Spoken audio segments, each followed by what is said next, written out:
Mga ka-charm. Si ka-charm liit ay magluluto. Sige, panoorin natin. Anong una mong gagawin ka-charm? Nagsalang ka na ng... Add some oil. Okay. Ikaw mama mag-ano? Some oil. Okay. Sige pa. Oops. Enough.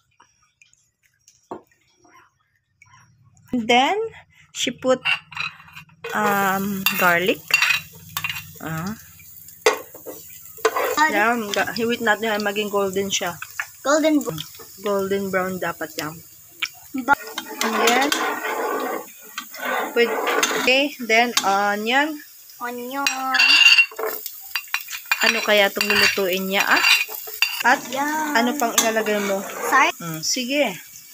Lalagay niya daw ang... Okay. And, so, mga ka-charm dati, maglalagay lang ako ng sardinas sa kawali na ganito. At sa mga ganitong niluluto. Takot na takot ako. Iniisip ko, baka sumabog. sabog talaga. Siyempre, sayang ang katas, kaya yung lahat talagyan ng water.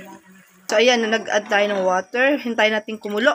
Takipan muna natin hanggang sa kumulo. Let's wait for 5 minutes. Okay, ka-charm liit. So, may ilalagay siya na noodles. So, ayan. Yan ang mga ka-charm. Mix. Ito, ano ba to, ma? Ang pasta nito, parang parang pwedeng carbonara. No? Ang laki ng hibla. So, ilagay ang nilagay ang patola. Hindi siya upo. Patola to. Patola. So, ginisa pala to sa patola. No? Ang patola ginisa sa sardines.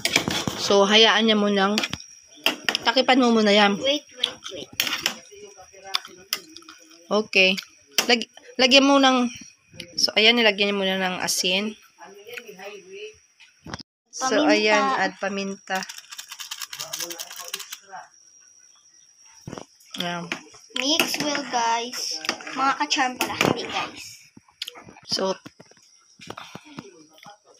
yan. Tinakipan niya naman. Let's wait, mga ka-charm, for 3 minutes. So, mga ka-charm, nilagyan po namin ng konting asin dahil medyo matabang. Ayan. Sugar. Mga ka-charm, ang So, tinitikman niya na ang luto niya.